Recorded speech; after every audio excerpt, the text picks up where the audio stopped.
Halo sobat semuanya, jumpa lagi bersama saya Tony Kristanto, masih dari Bumi Mojopahit Channel Mojokerto. Nah sobat semuanya, di episode kita kali ini saya ingin mengajak kalian semuanya ini belajar tentang salah satu dari dapur pusaka yang sangat langka. Dan ini saya dapatkan beberapa minggu yang lalu. Nah, dapur apakah itu? Yuk langsung saja kita akan belajar bersama.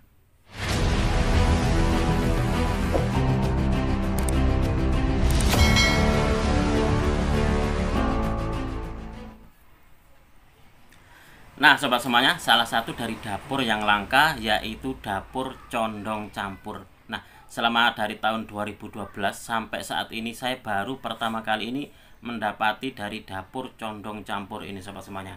Kalau di dalam kisahnya, keris condong campur ini sangat terkenal sekali di era Majapahit. Nah, ini adalah penampakan dari pusakanya. Coba sebelum saya tunjukkan pusakanya seperti apa, kalian nikmati dulu ini untuk diwarangkannya. Nah, ini sudah saya serviskan, dan untuk di pusakanya pun juga sudah saya warangkan. Coba kita akan melihat apa sih keistimewaannya dari dapur condong campur itu. Nah, sobat semuanya, ini adalah dapur pusaka yang langka sekali, yaitu condong campur. Nah, ini.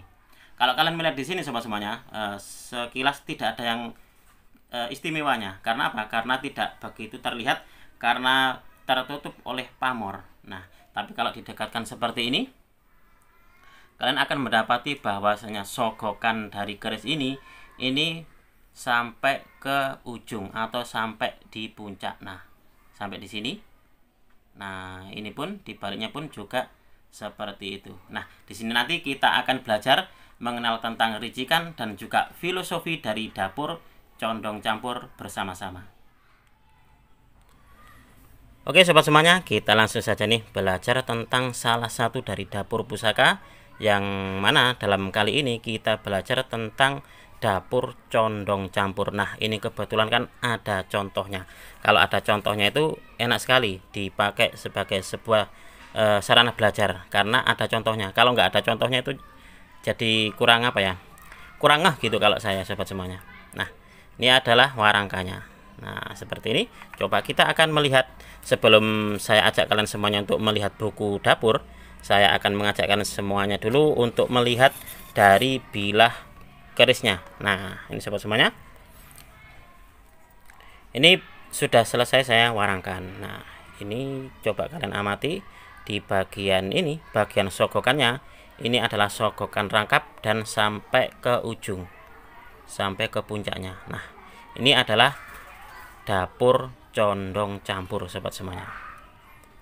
Nah, ini nanti kita akan belajar tentang ricikannya, lalu juga kita belajar filosofinya, dan juga kita nanti akan sedikit membahas tentang pamornya. Nah, ini sobat. Oke, kita akan melihat di buku dapur. Coba kita akan melihatnya di buku dapur. Ini saya sudah membuka di bagian keterangan dari condong campur A. Nah, kalau kalian melihat di sini sobat semuanya, ini ada keterangannya condong campur A. Karena apa? Karena di sini pun juga ada yang namanya condong campur B tapi keluk 7. Nah, yang ini saya belum pernah tahu kalau yang condong campur B yang keluk 7 ini. Ini sama halnya dengan keris pulang geni itu loh. Ada keris pulang geni yang lurus dan juga ada yang keris pulang geni luk 5. Tapi yang sangat terkenal adalah pulang geni yang luk 5. Coba kita akan melihat ricikan dari condong campur. Dapur condong campur ada sekar kacangnya, lalu juga ada jalannya, dan juga ada lambe gajah kalih lah. Kalau di sini disebutkan lambe gajahnya kalih. Nah, ini ada 2. Lalu juga ada sogokan lajeng dumugi pucuk. Nah, sogokannya sampai ke pucuk. Nah, ini sobat semuanya. Lalu juga ada tikel alis. Ada tikel alisnya, lalu juga ada yang namanya greneng. Ada greneng dan juga ada gusen. Ada gusennya. Oke, coba kita akan membuka mana sih yang namanya gusen itu. Nah, ini. Ini adalah yang namanya gusen di pinggirannya ini sobat semuanya. Nah, ini adalah gusennya. Nah, coba kita akan mencocokkan dari dapur pusaka yang realnya. Nah, realnya seperti ini. sekar kacang, ada sekar kacang. Kalau di sini sekar kacang atau kembang kacangnya bermodel nguku bimo. Nah, di sini sobat semuanya.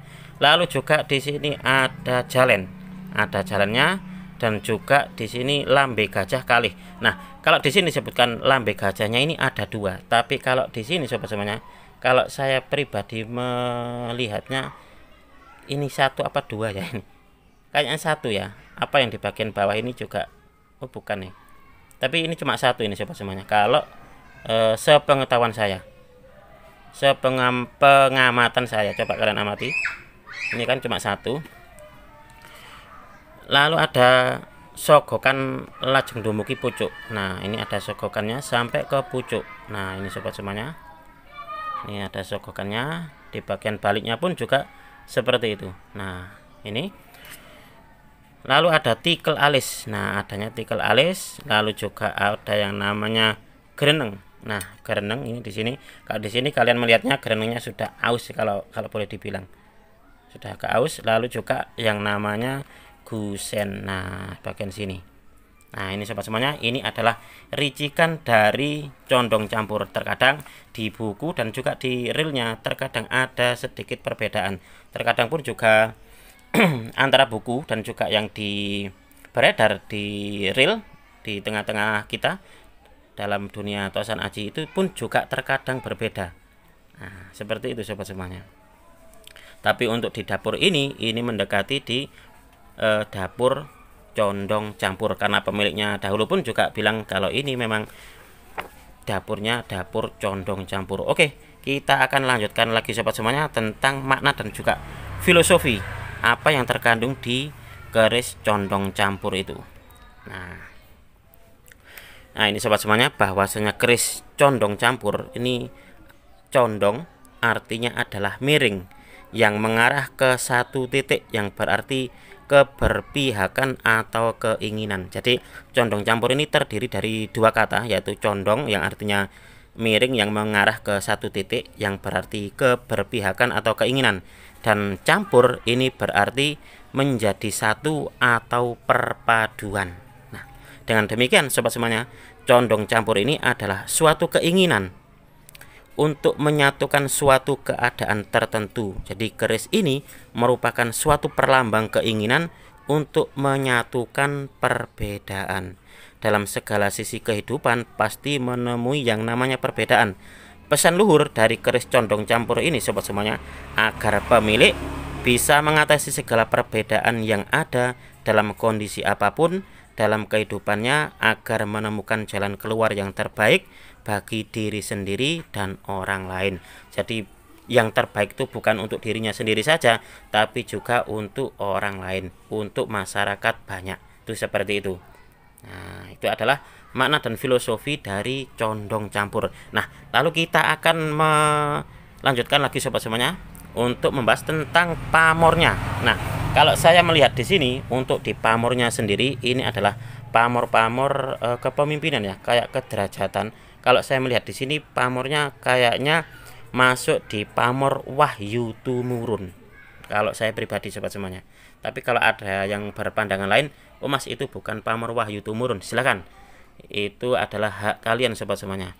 Nah, coba ini menurut perspektif saya bahwasanya ini adalah pamor Wahyu Tumurun, maka saya akan membacakan makna dan juga filosofi dari pamor Wahyu Tumurun itu. Dari namanya saja ini memiliki unsur pengharapan yang tinggi, kedudukan terhormat dan kemapanan hidup. Keris pamor Wahyu Tumurun ini dimaknai sebagai simbol untuk mencapai kedudukan atau kesuksesan tinggi dengan campur tangan Tuhan. Sehebat dan sepandai apapun orangnya, jika tidak mendapat wahyu, tentu saja sulit memperoleh jabatan atau cita-cita. Wahyu Tumurun ini merupakan lambang harapan akan turunnya karunia Tuhan. Nah, itu adalah makna dari pamor Wahyu Tumurun sobat semuanya. Jadi di dalam, kalau boleh saya bilang, di dalam dapur pusaka ini, pertama adalah untuk di dapurnya sendiri ini adalah bermakna sangat-sangat baik, yaitu menyatukan perbedaan. Lalu yang kedua yaitu di pamornya sendiri ini juga bermakna sebuah pengharapan yang tinggi atau kedudukan terhormat dengan campur tangan Tuhan. Nah, seperti itu sobat semuanya. Oh ya, saya pun juga ingin berpesan kepada kalian semuanya bahwasanya sebilah keris akan dirasakan tuahnya jika kita bisa memahami pesan atau ajaran yang terkandung di dalamnya dan mau melaksanakannya sebagai tuntunan hidup, bukan hanya disimpan saja atau hanya sekedar diharapkan tuahnya semata.